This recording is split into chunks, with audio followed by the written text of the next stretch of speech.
Sutta, meditation on loving kindness.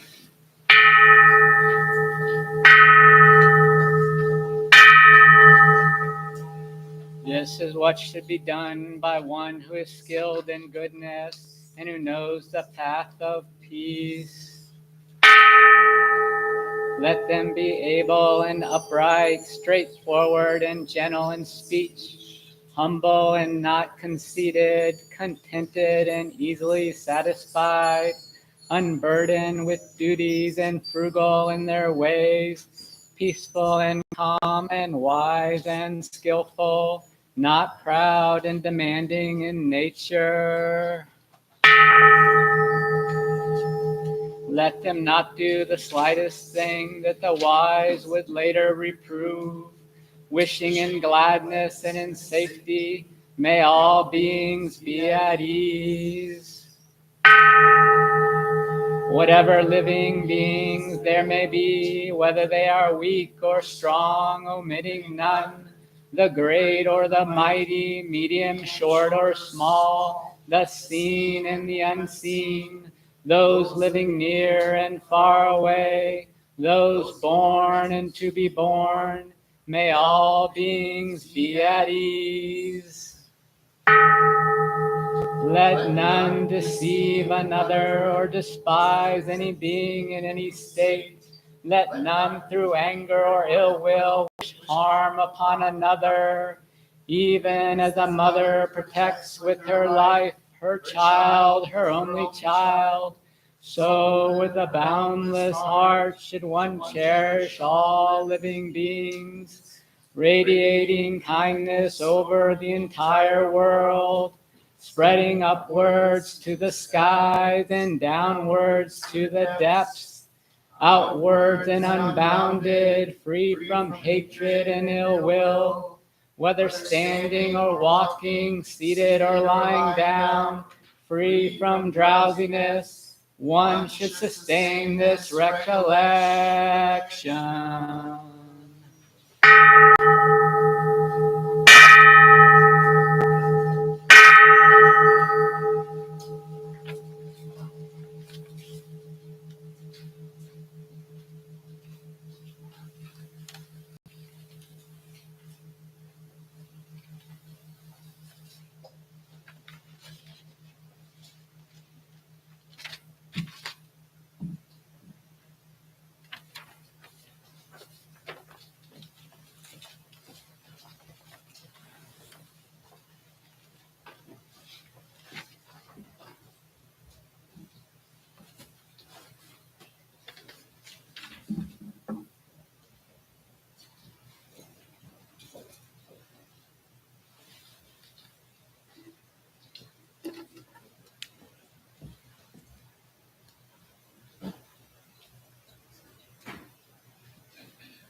like to invite the incense lighters to come forward, please.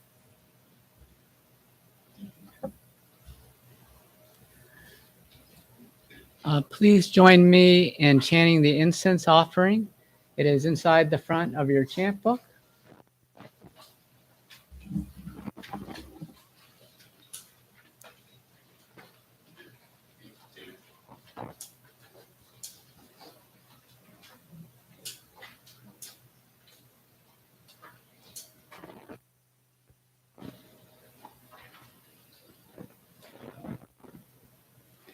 In gratitude, we offer this incense throughout space and time to all Buddhas and Bodhisattvas.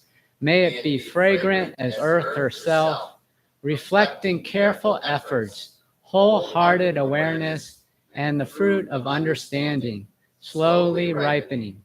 May we and all beings be companions of Buddhas and Bodhisattvas. May we awaken from forgetfulness and realize our true home.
Good morning. Good morning. My name is Kunga Nyima. I'm one of the Dharma teachers here at the temple. Wonderful to see you all here today. It really is a full house, so nice to see. A couple of courtesy announcements to start with. If you notice groups that would like to, seems like they want to sit together and you can move aside to make space for them, please do. We do have a downstairs that has bathrooms and a water fountain and also like a little kid play area. So if your child or you become restless and would like to use that, just walk along the back there and then go through that door on the left and go downstairs. We try not to have anybody walk in front of the dais during the service. We also have bathrooms on the other side of those curtains right there. If you get uncomfortable during the service, please feel free to reposition. If you need to use a chair, there's still a few chairs available if you want to do that as well. When we do the chanting, we're trying to chant with our smile on our faces. So think about all that implies. We appreciate it. Everyone chants if you feel comfortable doing so. Be aware of your own voice. Chant loud enough so that you can hear yourself, but not so loud that you drowned out your neighbors. You want to be able to hear them so that you can chant in unison with them. So at this time, I'd like everyone to stand up and provide silent greetings to each other with a bow if you're comfortable.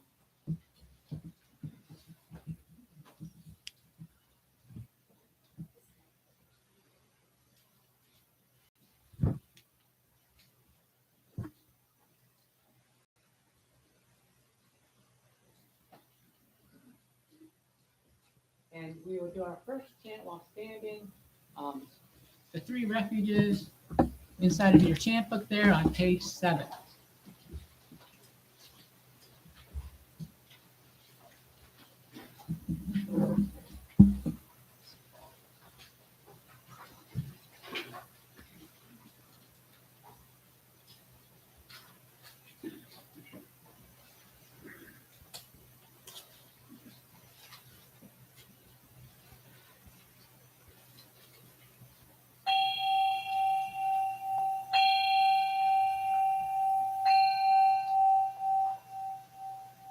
Go for refuge to Buddha, my deeply awakened mind, the living source of understanding and compassion, which must be cultivated to be known fully. I go for refuge to Dharma, the path of mindful living, leading to healing, joy, and enlightenment, the way of peace, which must be cultivated to be known fully. I go for refuge to the Sangha, the loving and supportive community of practice, realizing harmony, awareness, and liberation, which must be cultivated to be known fully. I am aware that the 3 jewels are within my heart. I vow to realize them. I vow to understand living beings and their suffering. I vow to cultivate loving kindness and compassion, and to practice joy and equanimity. I vow to live simply and sanely, content with few possessions, and to keep my body healthy. I vow to let go of all worry and anxiety in order to be light and free. I am aware that I owe so much to my parents, teachers, friends, and all beings. I vow to be worthy of their trust, to practice wholeheartedly, so that understanding and compassion will flower, and I can help living beings be free from their suffering. May the Buddha, the Dharma, and the Sangha support my efforts. May the Buddha, the Dharma, and the Sangha support my efforts. May the Buddha, the Dharma, and the Sangha support my efforts.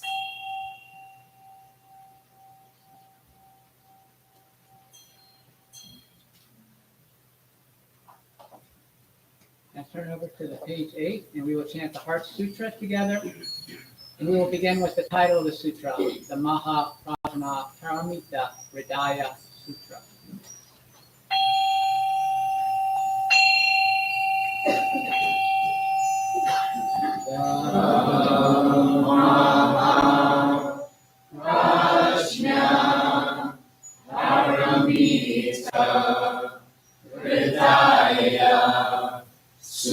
Sutra. The Bodhisattva of great compassion, from the deep practice of prajna, paramita, perceived the emptiness of all five skandhas, and delivered all beings from their suffering. O Shariputra, form is no other than emptiness, emptiness no other than form. Form is emptiness, emptiness form. The same is true of feeling, thought, impulse, and consciousness. O Shariputra, all dharmas are empty. They are not born nor annihilated. They are not defiled nor immaculate. They do not increase nor decrease. So in emptiness, no form, no feeling, no thought, no impulse, no consciousness. No eye, ear, nose, tongue, body, mind. No form, sound, smell, taste, touch, or objects of mind. No realm of sight. No realm of consciousness. No ignorance, nor extinction of ignorance. No old age and death, nor extinction of them. No suffering, no cause of suffering. No cease from suffering. No path to lead out of suffering. No knowledge, no attainment, no realization, for there is nothing to attain. The Bodhisattva holds on to nothing but prajna, paramita. Therefore the mind is clear of any elusive hindrance. Without hindrance there is no fear. Away from all perverted views, one reaches final nirvana. All Buddhas of past, present, and future, through faith in prajna, paramita, attain to the highest perfect enlightenment. Know then the prajna, paramita, is the great Dharani, the radiant, fearless mantram, the utmost supreme mantram, which is capable of allaying all pain. This is true beyond all doubt. Proclaim now the highest wisdom, the prajna, paramita. Gate, gate, para gate, para samgate, bodhisvaha. Gate, gate, para gate, para samgate, bodhisvaha. Gate, gate, Paragate, Parasamgate, Bodhisvaha. Dhamma,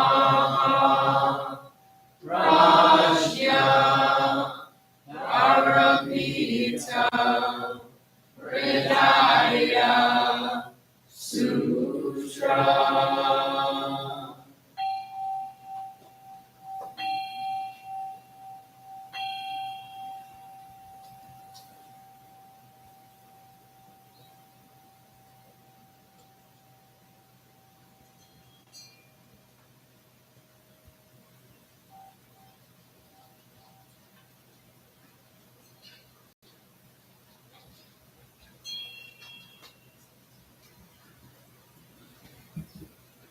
Please take your seat.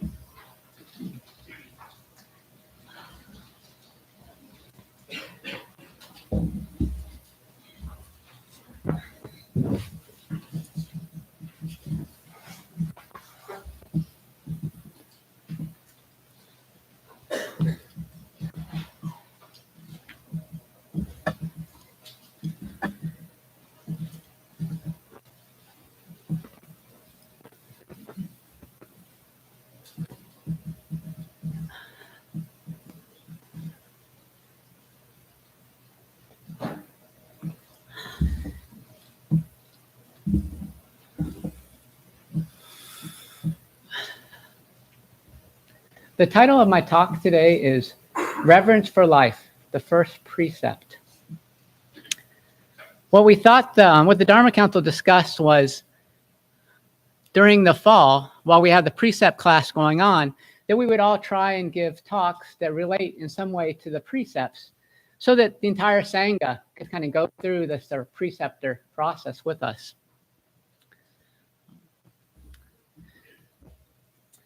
So the first precept is the precept to abstain from killing or harming. I really like the Thich Nhat Hanh version that we chant here at the temple. So what I wanted to do today to start my talk off was for us all chant the Reverence for Life Sutra together, or just actually the first one. So I had it submitted in your chant books there. So the 5 mindfulness trainings, we're just going to do the very first one, Reverence for Life. And we'll just chant that like we chant all of our other chants.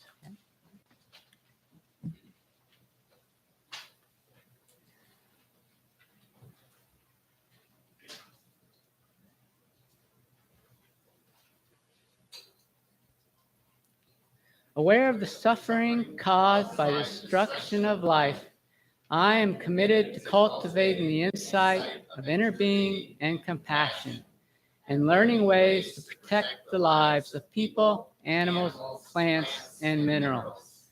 I am determined not to kill, not to let others kill, and not to support any act of killing in the world, in my thinking, or in my way of life. Seeing that harmful actions arise from anger, fear, greed, and intolerance, which in turn come from dualistic and discriminative thinking, I will cultivate openness, non-discrimination, and non-attachment to views in order to transform violence, fanaticism, and dogmatism in myself and in the world.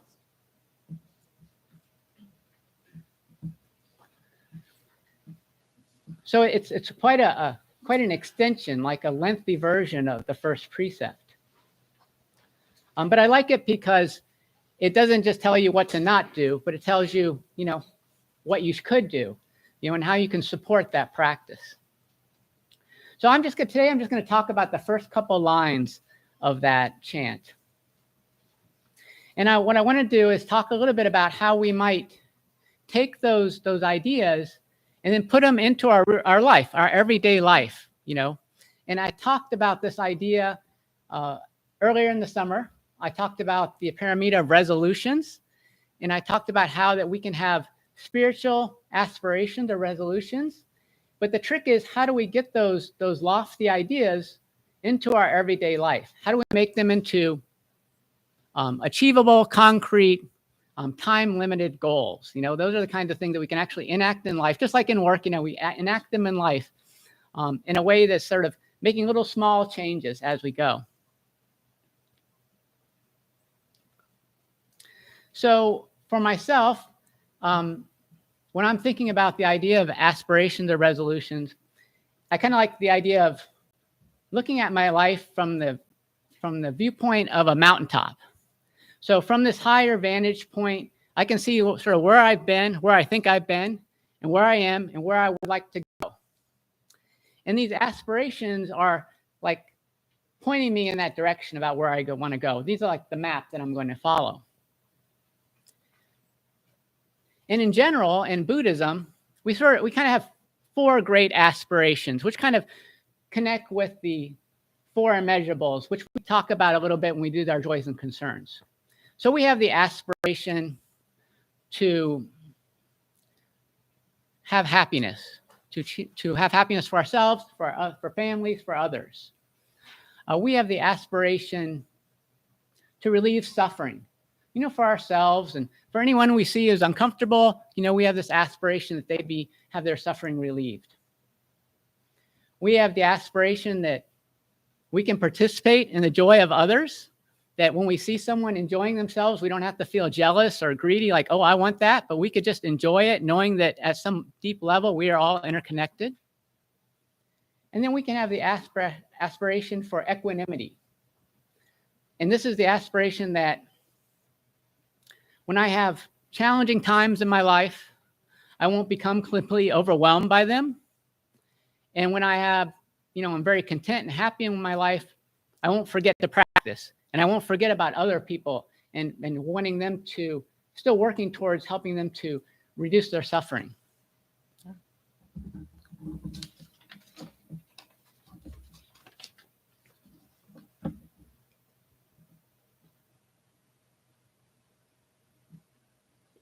So in this first precept, as written out by Thich Nhat Hanh, the first aspiration that I would like to talk about is aware of the suffering caused by the destruction of life. I am committed to cultivating the insight of inner being and compassion and learning ways to protect the lives of people, animals, plants, and minerals. So I'm going to shorten that in the beginning, just talk about aware of the suffering caused by the destruction of life. Okay. So I thought a good way to start out discussing that would be to share some of my own experiences, because I'm a hospice social worker. So for me, this awareness of the suffering life is my day-to-day job. So a little bit about what hospice is. Maybe some of you aren't familiar. A hospice is medical services provided to support people who have a terminal illness in which the doctor believes that this illness could result in them dying in 6 months or less. And there's no curative program going on right now, no treatments going on right now that could extend their life beyond that. So people come into my services in a lot of different spaces as far as their terminal illness goes. Some people, well, just like anybody has a different personality, people have different ways to handle when they get that news. Some people will accept that news and just kind of try and incorporate that into their life, and try and think about, what do I need to do, or what would be important for me to do in the time I have left. Some people are feeling like, that doctor is not really, I don't believe him. I think I have more time left. So they might use this time to maybe double down on their treatment options and what they can do to keep themselves healthy. Some people don't want to deal with that at all. So they just don't believe it's going to happen, and they're just going to go on life like normal. And then, the patients have these different views, and the families do as well. And a lot of times, or maybe sometimes the family and the patients don't necessarily agree. So sometimes when people come into hospice services, the first thing the family will say is, don't use the term hospice, because we don't want them to, we think that's going to depress them, or we don't want them to know they're dying, because then they'll just give up. Maybe they'll die quicker, or, they're just too fragile to hear that information. So we kind of go into it thinking that maybe the family knows the patient the best. They've known them a lot longer than we have. We're just getting to know them. So we try and honor that request. And usually when I first visit a patient, I'm sort of trying to figure out how they are dealing with their illness, their diagnosis. So I'll ask them, do you have any questions about your condition? Did the doctor tell you what's going on? Do you know why you're getting our services? If they say that we can't use the hospice, I might say, do you know why you're getting Caring Circle? And if they say no, then I'll say, well, the reason you're getting our services is because your illness cannot be cured. And so the doctor thinks that, our services at home, just providing comfort care is the most important thing for you. And sometimes, people want to know more about their condition, and they ask direct questions. We'll provide those answers. And sometimes they're like, well, I don't want to know anything about it, which I usually interpret as meaning they know, they just don't want to talk about it. Okay. So we just kind of work with them where they are, and people come to different realizations or acceptance or non-acceptance of their illness as the time goes on.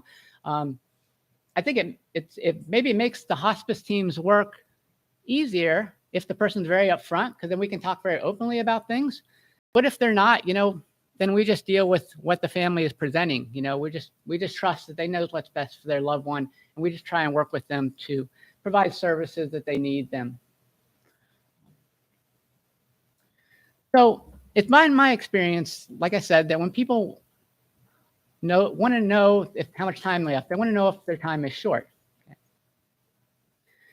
And so it's easy for me to kind of cultivate this awareness of death in my normal everyday life. But maybe some of you haven't experienced that. Maybe you haven't, experienced the loss of a loved one. or a friend. You've read about these things, but it hasn't really happened to you yet, so it hasn't really been concrete. So you can still be developing this sense of awareness through other media. Okay? Think about television. Think about all the news stories there are about people dying in various ways, accidents or natural disasters or murder or war. You can use that opportunity there when you're listening to those stories to think about those individuals as in, who they are. Think about their families. Think about what that's like for them to lose that person. The same with, the newspaper. Some people, I don't know why this is more common with older people, but read through the obituaries, on a regular basis. I mean, that's a way to develop this awareness of the suffering caused by death. But also, if you're not using media, and you read books, that's another way to kind of do that, to have that awareness. So in order to turn this aspiration to be aware of the suffering caused by death into like an achievable concrete goal, what I would suggest everyone here do is to maybe even just for a week to start a journal. This is something that we ask all of our preceptors and Bodhisattva students to do. The entire time they're in these trainings, they keep a daily journal, a spiritual journal, discussing, how their spiritual path is being reflected in their life. And usually, like with the preceptors, we're asking them to write about the first precept. The last 2 weeks, they're writing about the first precept. They were also writing about the Dharmapada and different verses that were maybe interesting to them in the Dharmapada. So what I would suggest that you might try is to start a journal just for a week, just one entry per day, in which you note how you're aware of the suffering caused by death that day. Whether it was, thinking about someone in your family who had passed away, something you had seen on the news, something you read in a book, something someone told you about, regardless, So start there, and then maybe move on to some of the other aspirations in this reverence for life. The next two aspirations that are talked about are the appreciation of inner being and compassion. Okay.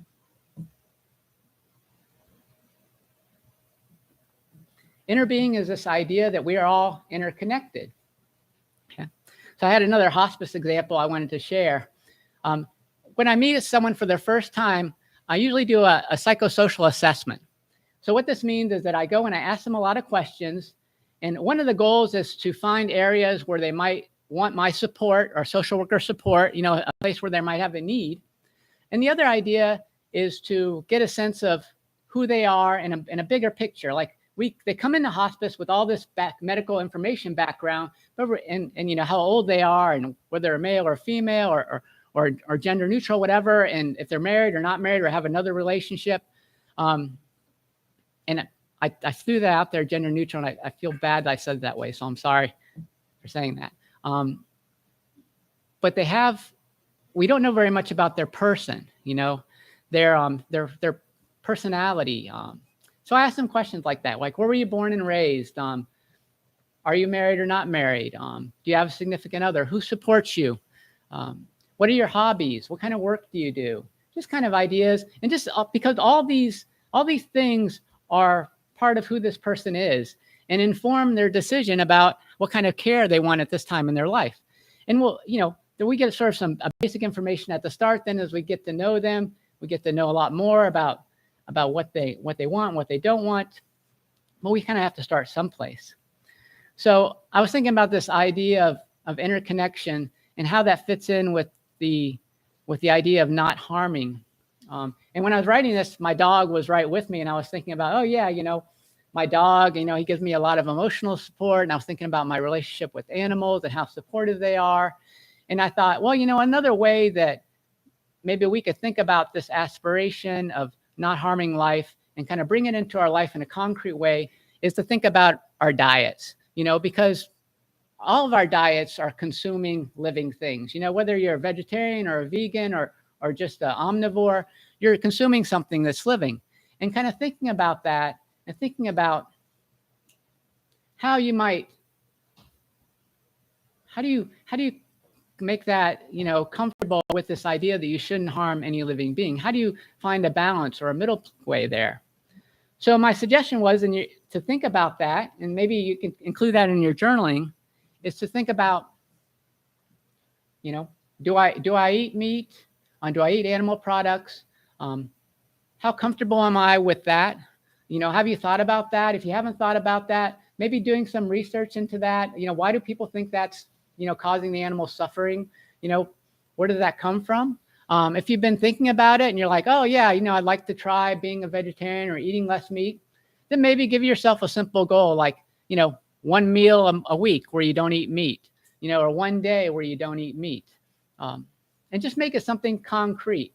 And just the preceptors are writing about this and writing about their struggles with this.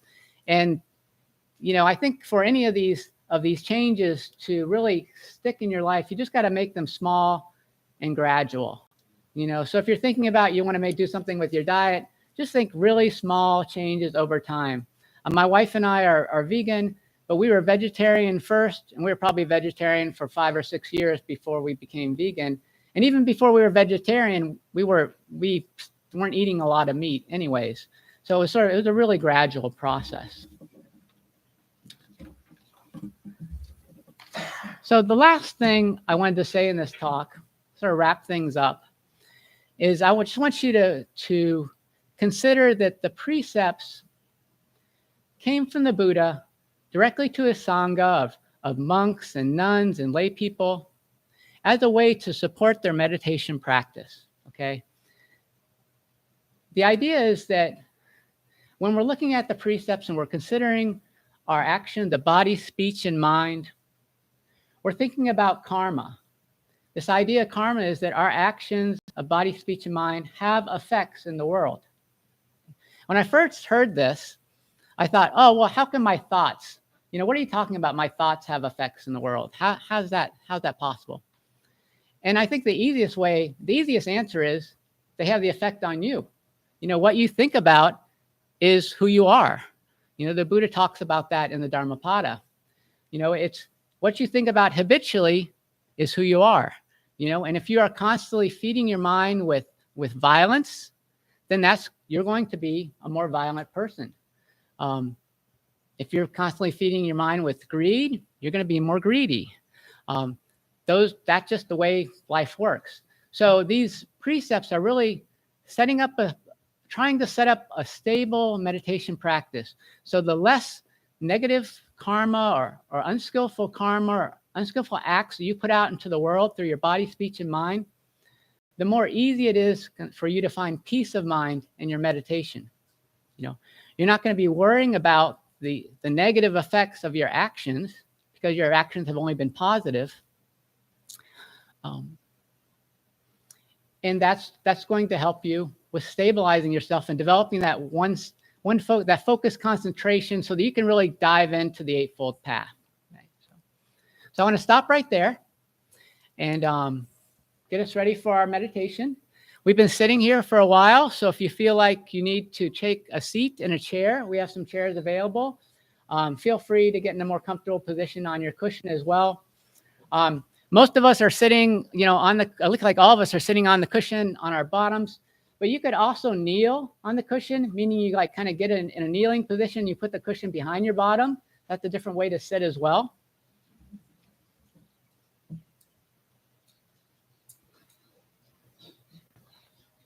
Once you have yourself in a comfortable seated position, if you're sitting on a chair, feet flat on the floor. If you're sitting on a cushion and you're sitting with your legs crossed in front of you, the lotus posture is pretty difficult to sit in.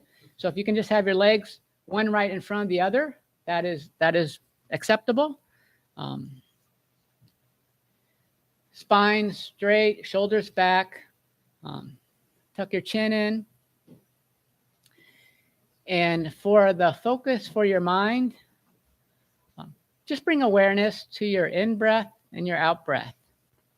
So you might be able to be aware of that breathing at your nose, or maybe in your stomach, or maybe in your chest, a variety of places.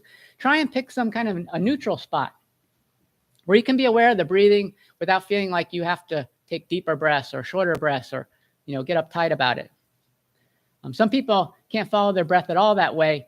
And in that way, if you can't do that, then I would just suggest being aware of the position of your body. So if you're practicing awareness of your breathing, you breathe in, breathe out, and silently to yourself, count 5. Breathe in, breathe out, silently to yourself, 4. Do all the way that to 1, and then go back to 5.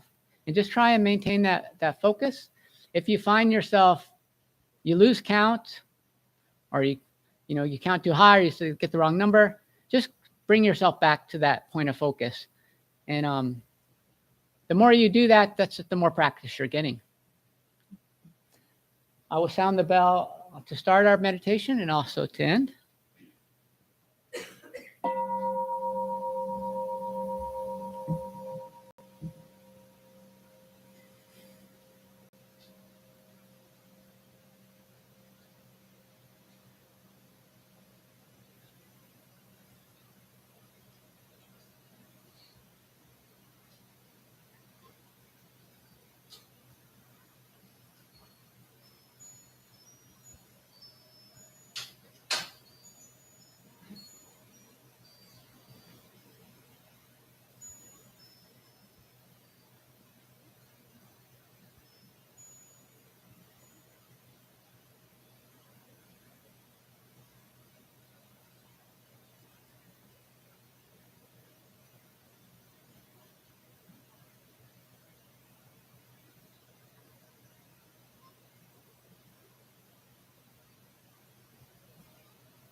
So our next segment is joys and concern. But before we started that, I just wanted to apologize again.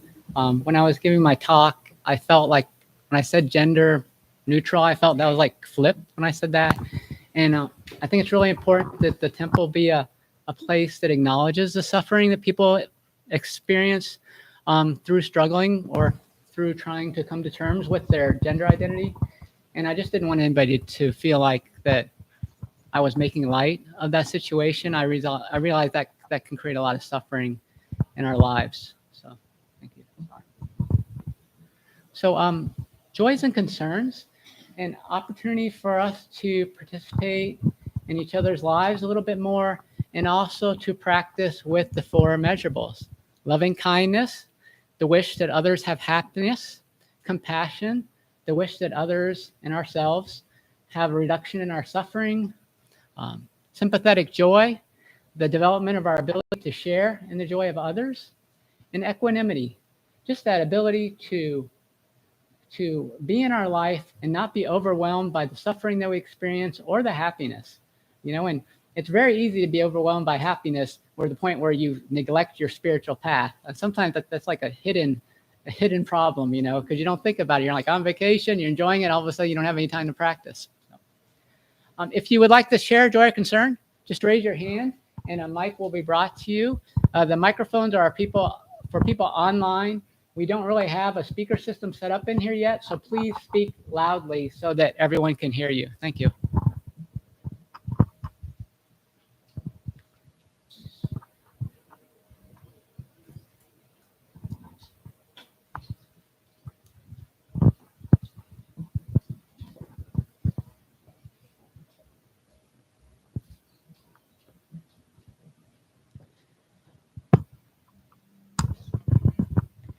Hello, Sangha. My name is Kira.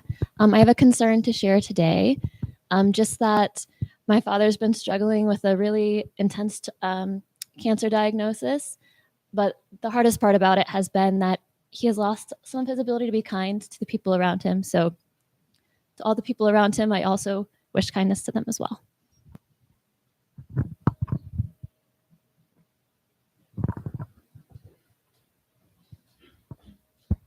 Thank you.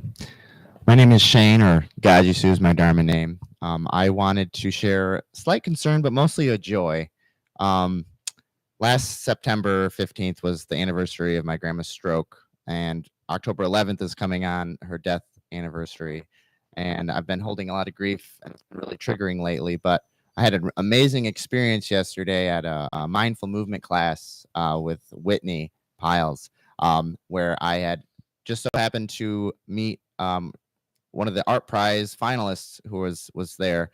Her name is Vivian, and we ended up being partners in the class. And she's 82 years old, and we were sharing this kind of seemed like some kind of otherworldly bond. But when I was sharing about my grandma, she shared that she had lost a grandson 2 years ago. So it was like really powerful, and I just wanted to say she is a really amazing person, and to check out her art.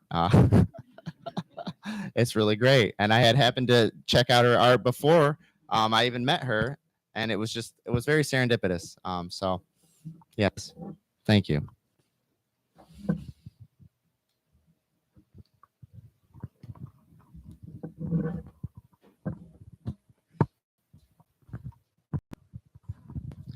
Hello, my name is Chango. This is my son Parker, and we just wanted to share that our dog Juno has been going through some surgeries to treat his liver cancer, and he's been at home recently and is stable, and we're taking it one day at a time, but grateful for that. Thank you.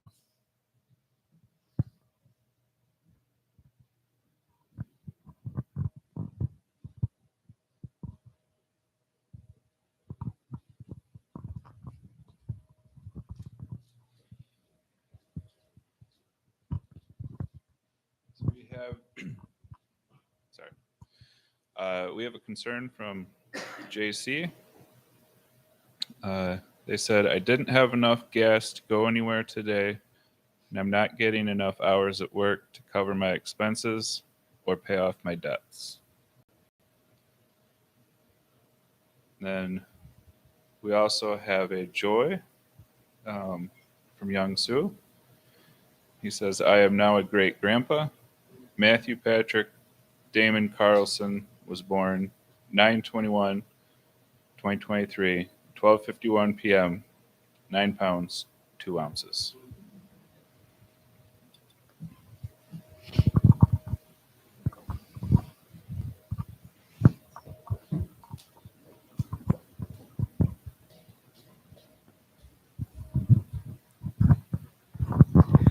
I'm Nancy, and I haven't been here in a while, so I'd like to share a joy that the temple is very full today. It's nice to see.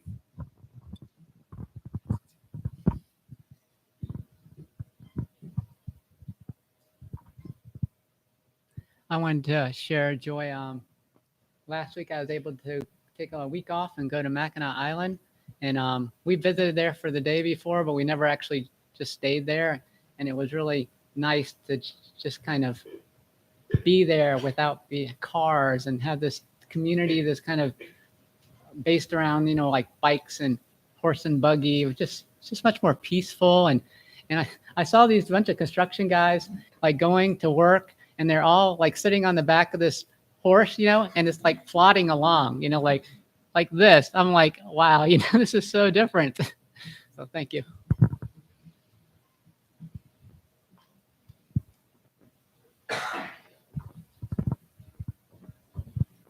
I have both a joy and concern. I'll just start with concern first. Concern is I'm back living with my mother now due to financial constraints. It's been hard, especially today because we got into a fight. I'm trying not to, but it's just a lot of things to work on. But the one joy that's keeping me going is it's my niece's birthday, and she turned 17 today.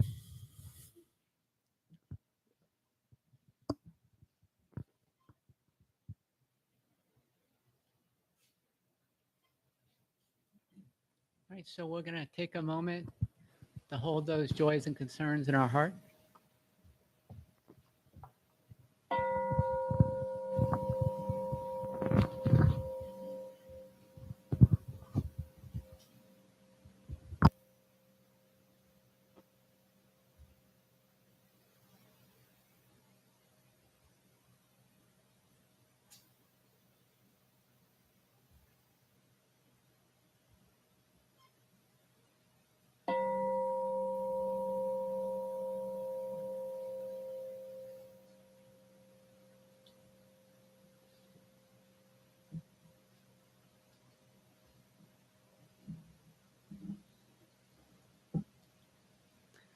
So now we have an opportunity for temple-related announcements.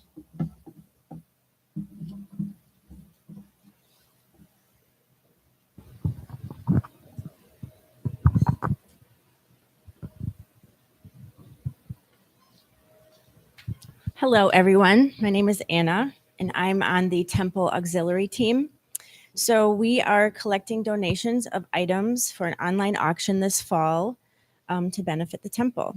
We're looking for donations of artistic items, handmade items made by you or by someone else. You're totally free to buy something lovely off of Etsy and donate it to the temple or a local artist. Sunday, November 6th is the last day to submit items. That'll be here at the temple. So we have some time yet, but I'd like to start sharing this with everyone. The auction goes live on November 15 and ends December 17. And we'll have some more dates in there for when you can come see the items in person.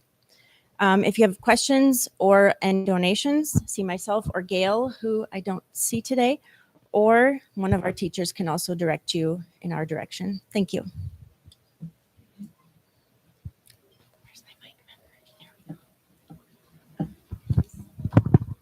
So I have some other, and do you have a go ahead. So starting next Thursday, we'll be reviving a Dharma discussion book club that used to exist. Not this Thursday, next Thursday, down in the basement at 9:30 to 11. It'll be half time devoted to talking about the Dharma in our lives, and half the other time will be a book we'll discuss once we get underway. We'll start with the Samyutta, just something we all have access to and is easy until we get our legs under us. So I'm excited for that. I hope to see some of you there. You can email me if you want to join the email list. You'll find my email in the newsletter. So thank you. AM, sorry. 9:30 a.m. to 11 a.m. All right. In addition, we do have the Grand Rapids Buddhist Temple board meetings on the third Sunday of the month. Last Sunday was the last board meeting. If you want to participate by observing the one in October, you're welcome to do that. We'll announce as it gets closer, the times and everything. That's here at the temple. We have Buddhist-based recovery meetings Monday at the temple or joined via Zoom, Wednesday at the Allen O Club, 1020 College Avenue, and Fridays at Garfield Park or joined via Zoom. And Gaji Su here is the facilitator for that. So if you have further questions, just ask Gaji Su. We'd have an online meditation group. The actual time is from 7 o'clock to 7:45. It's listed on the internet and in our newsletter. Just contact me if you're interested. This month, we've been working with Tonglen meditation. The format of the group is we kind of gather for 5 minutes, then we do a 20-minute meditation, and then we have open discussion or sharing about practice after that. And we're very 7 o'clock, 7:45, never goes longer. So if you want to join, you're welcome. The Power of Question, Less Suffering, More Joy. That was on Wednesday, September 20th. Susan McFarland offers a variety of these presentations for people to participate here at the temple. And I'm sure we'll have I think we have another one coming up in October. The 5 Buddhist Precept training is going on right now.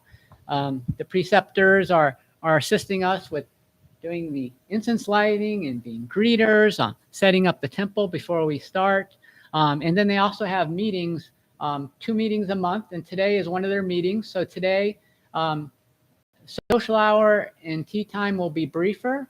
The preceptor meeting starts at 11:15 downstairs. So people, if you want to get a quick drink, just be aware that we'll be starting a meeting at 11:15. You can have further socialization. There's a room there in the front there, or just also here in the hall, you can meet as well to talk. That meeting will go till like 12:15. Then we also have a Dharma Council meeting later today as well. Their Fundamentals of Buddhism class will be Saturday, October 7th here at the temple from 9 to 12. And that is filled up. If you want to be added to the waiting list, just send me an email. Yeah, that's all I have. Got you, Sue? I thought for the talk and for everything, I'd like to mention our Jizo shrine that everyone is invited to if you've lost a loved one, to honor them by placing whatever item, obituary, anything that was a connection to you, to Jizo, the Bodhisattva of helping people pass. So just wanted to throw that out there. And I don't know if we have a Donna announcement or not.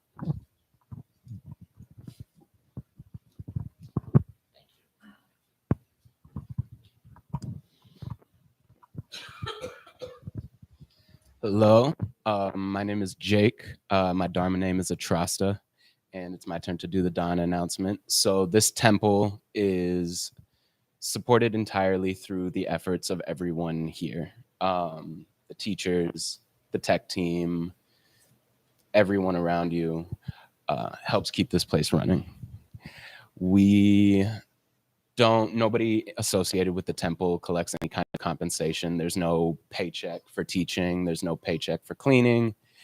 All of that is done on a volunteer basis. So if you would like to get involved in helping keep the place running, clean, and all that, you can talk to myself.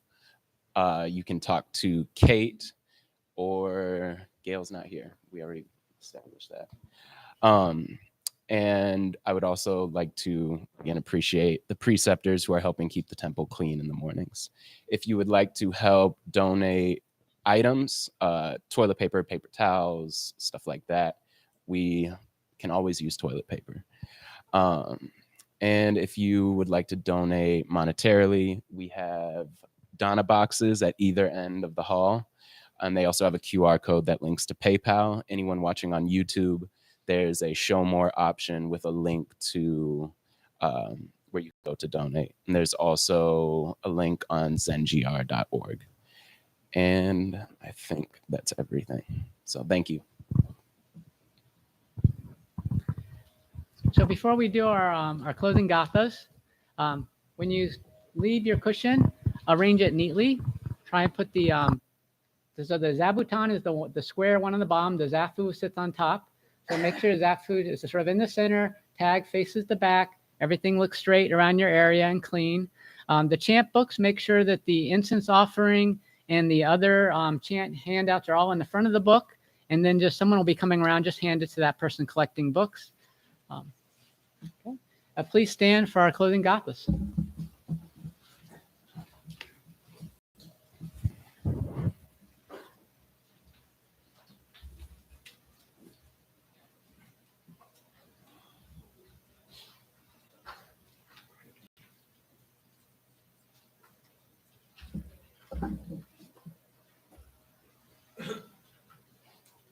For all unskillful actions ever committed by me since of old, on account of my beginningless greed, anger, and ignorance, born of my body, mouth, and thoughts, now I atone for them all.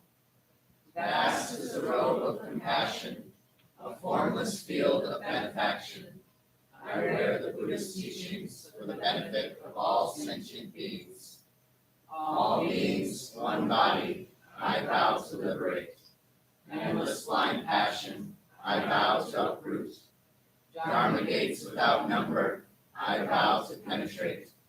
The great way of Buddha, I vow to attain.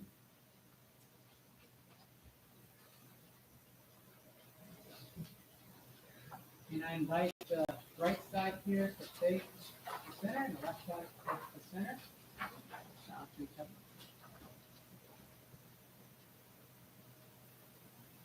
Thank you so much.